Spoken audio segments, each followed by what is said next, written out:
Hi friends! Natalie J. Egan born a man. When Egan founded her first company, PeopleLinx, she was a man, but by the age of 38 she had come out as trans. By the time she was fundraising for her second startup, Translator Incorporated, which uses technology to help companies meet their diversity, equity, and inclusion goals and initiatives, she was shocked at the challenges she faced in her new identity.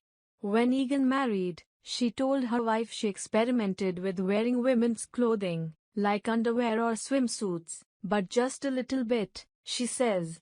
The couple didn't address it much, and Egan kept the practice quiet even as she started doing it more, bringing women's clothes on business trips to wear in hotel rooms. In her mind, she was a heterosexual cross-dresser, she says. By the time she was fired from PeopleLinx, the couple's marriage was in trouble. They ended up splitting about 6 months later. She'd married at 23, had 3 children, and lived in a horsey Philadelphia suburbs. Egan prided himself on his college-bred good faith and tough management style. He is a technical fellow. Successful, he raised $7 million in investments for the technology sales company he founded. When Egan began transitioning at 38, and started a second business as a woman, she was in for a rude awakening. Despite her years of experience, once she transitioned, Egan says investors didn't take her seriously, men talked over her, and she struggled, sometimes literally, to find space at the table. Decades of research has established the reality that men and women are treated differently at work, and most women can cite examples of how they've been underestimated, passed over, or underpaid. Egan is likely one of the few people who've run companies presenting as both a man and a woman. Egan assumed she was getting these reactions because everybody hates me because I'm trans, as she puts it. Then she mentioned to a friend that she now was afraid to walk by construction workers because they might catcall her or make fun of her. The friend said, "That's not because you're trans. That's because you're different.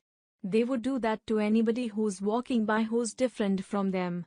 You're a target if you're overweight, if you've got a disability, if you're an ugly woman, if you're a good-looking woman, if you're a queer man," Egan recalls.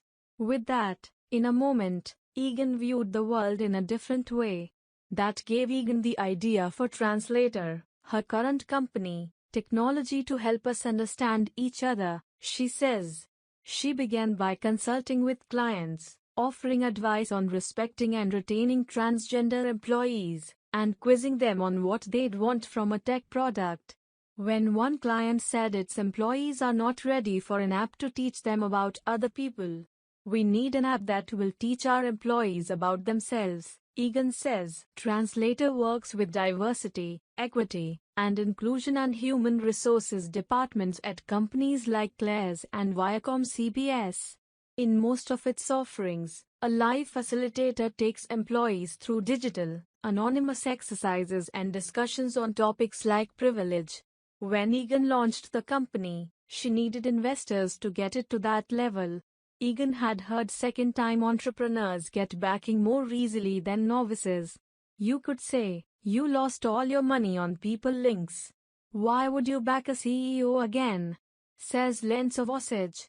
But PeopleLinx's initial growth had been so strong, and Egan so capable, that Lens believed next time there was real potential for her to build a winner. Egan built up Translator, securing funding from angel investors, many part of the LGBTQ community who understood the potential market. The company has since developed several products, including subscription-based training sessions that provide predictable revenue for the company. But as Translator grew, Egan had trouble leaving some of her old habits behind. When the firm landed a new client, she asked employees to throw their hands into a circle to celebrate, sports team style. People were like, "No, we're not doing that," and I was like, nah, come on, bring it in," she says. Afterward, an employee called her to complain. "They said to me, 'You are not being sensitive enough,'" she says. She realized she had a lot more work to do. These days, Egan has set aside that brash, dismissive leadership style she once constructed based on her impression of how men succeeded in the workplace. Now she has a different notion of how leaders, no matter their gender identity or expression, can establish respect. At a virtual translator meeting, she's careful not to overemphasize her power. Now, having experienced the business world as a trans woman, she thinks differently of people who have struggled. It's like, can I walk in those people's shoes and understand what it's like not to have the advantages I always had? And through her own struggle, she says, I've become who I always really wanted to be. Thank you guys watching this video.